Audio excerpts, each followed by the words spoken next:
So today what I want to do is I want to talk about practice. And I want to go over a specific subject today, but following this, I may make some new videos or I might find some videos from other people that I'm going to send over, all on the topic of motivation. And this is to keep you going, like in those times when you're really struggling and you don't know whether you're going down the right path or not. Um, these are common things that we all go through as guitar players, and even now, after playing for like 40 years or so, I still go through these struggles. I know better now that it's just part of the process, but it still gets to me, so I can understand why it can be very overwhelming to some of you guys that are just beginning out, just starting out.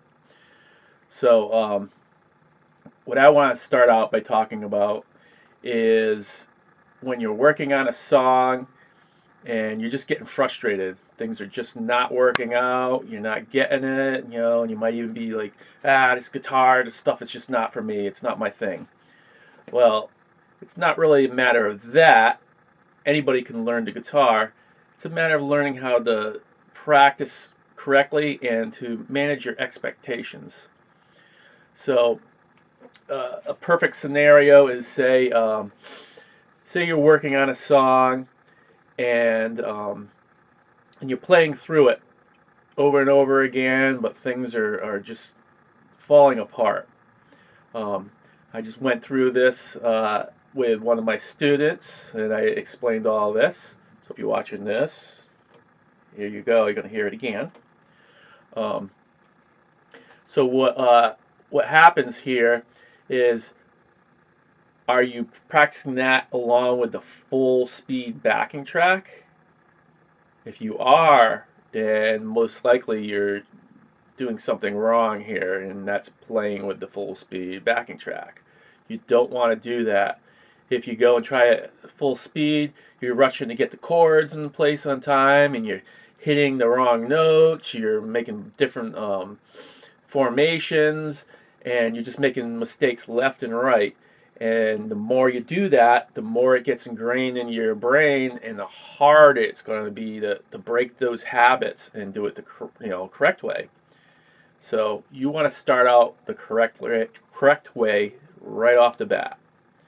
So what you need to do is first step back, way back, and go through like a progression. Like say you're playing progression, like knocking on heaven's door. Say G, D, A minor, G, D, C. So you're going through, and some of the chords you're nailing, but maybe going to the A minor, it kind of gets flubbed up, or especially the C. You're putting your fingers, you're targeting with your index finger instead of targeting with your ring finger. Well, when you're going really fast, it's very easy just to do it the old way, and again, creating bad habits. So what you need to do is first get the mechanics down, go through it, and then just make the movements and just place the chords in the correct place. Make sure your fingers in the correct area in the frets, and then make sure the chords sound good when you strum through them.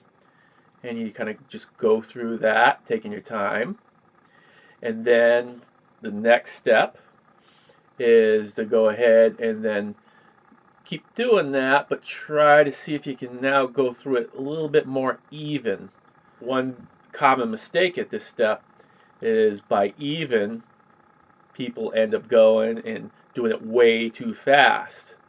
So you got to be really conscious of that. Keep everything really, really slow, and then and focus on the correct movements. Then, as you feel like you're going relatively even, you're getting the hang of it. Well, you can do one of two things. If it's still really slow, you may have to just keep doing it a little, just bump it up a little bit, go a little bit faster, see how you can do. Start to try and bring in your foot, and that'll keep you nice and even too. And just keep working that until you can You can play at a very slow speed, tapping your foot and playing everything cleanly. Then the next stage is to bring in a drum beat or a metronome and start by matching that tempo that you can play evenly. And you start doing that, and what you may find out is that, oh wait, it seemed like I was playing even, but once you add the drum beats in, it's a whole different story. Because even though it may seem like you're playing evenly, you can also slow your foot tapping down or speeding it up in different sections that you're more familiar with. Drum beat stays even all the way through, so you got to get used to slowing down or speeding up to match that drum beat. And once you can do that, you got a real solid foundation to build from.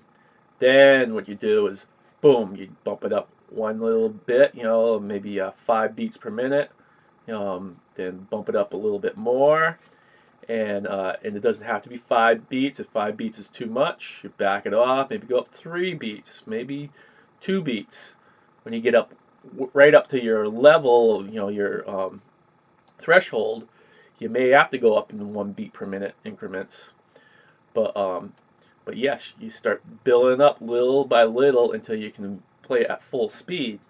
So yeah, so that's one thing that you can do that'll help your motivation, because at full speed, you try to play well on that track at the full speed of the recording, that can totally kill your motivation. You're trying to play along with it, you're making mistakes left and right, it just sounds like a sloppy mess. And again, the reason is because you're trying to play along with it at too fast of a tempo. You don't just jump right at it at full speed. By breaking it down and going nice and slow and taking it step by step, you're going to make some progress. You're going to see progress, and you're going to achieve things, and that's going to, of course, get you motivated. You're going to feel good because, hey, I can now play it along with a nice slow tempo, and I'm playing it dead on, and that's an achievement. So that's going to give you motivation to bring it up to another level, and then another level, and another level, till down the line, finally you're going to be able to play it at full speed. But if you go right at full speed, it's just going to totally ruin your motivation. So that's one little tip on how to keep motivated as far as that particular topic is concerned. So I hope that's a good tip that'll help you out. If you have any questions about this, then send them on over, and yeah, we can discuss this more.